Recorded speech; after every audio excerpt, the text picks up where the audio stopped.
Thank you. Now, people in the Kenyan town of Garissa, where jihadists killed 147 students on Thursday, say they don't feel protected by the security forces who treat them as second-class citizens. They say the authorities failed to boost security at the university despite credible intelligence about a possible attack. With me is Mary Harper, Africa editor for the BBC World Service.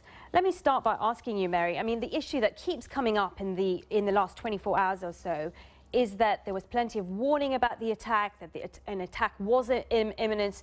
I think the university itself had some warnings. The fact that there were only 2 security guards in place at that university, how is the government addressing this?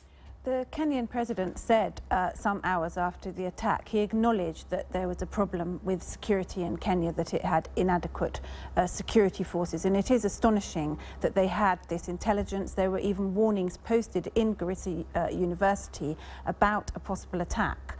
And at the same time, there were only 2 guards there. The Kenyan president says he's ordered 10,000 new police recruits to report for training immediately, but those recruits are somehow involved in a bit of a corruption scandal. So the Kenyan security really does seem to be in a bit of a mess. And one other problem is that the police and the army don't coordinate their activities very well, and that's one reason why they seem to fail when there are these attacks, to really deal with them quickly. Many people might say that the whole point of the Kenyan forces being in Somalia was to make Kenya and its borders safe.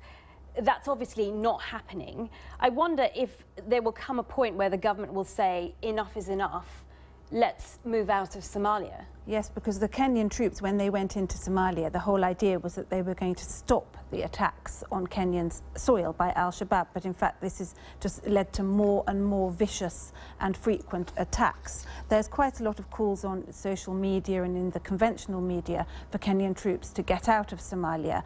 But I don't think that that's the thinking of the Kenyan government. I think they want to deal with Shabaab once and for all militarily.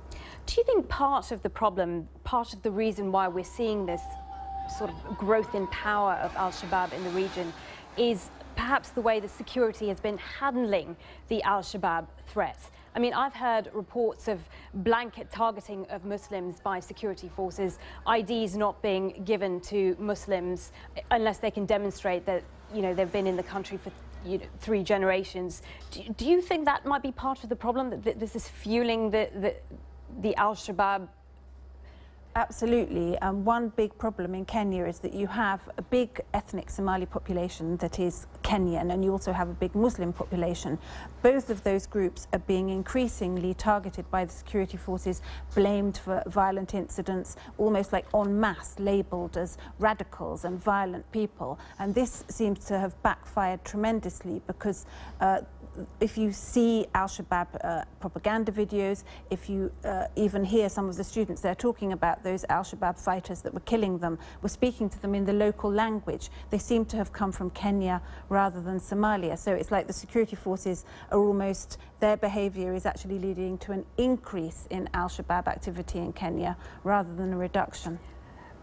Mary, we don't have much time, but I grew up in Kenya, and Kenya is a very different country from the one I grew up in as a child. What is the solution here? How do things change? What is it that the Kenyan government needs to do? It's very difficult for the Kenyan government. I also grew up in Kenya, and it was a place where everybody seemed to be accepted, whatever race or religion they were. And now all these attacks by Shabaab have led to an increased division between Muslims and Christians, and increased ethnic divisions, particularly against the Somali population. So it's going to be very, very difficult for the Kenyan government to address this. But unless it does, you could see the country fracturing even more. Yeah, it's very sad. Thank you very much, Mary Harper, our Africa editor, joining us there.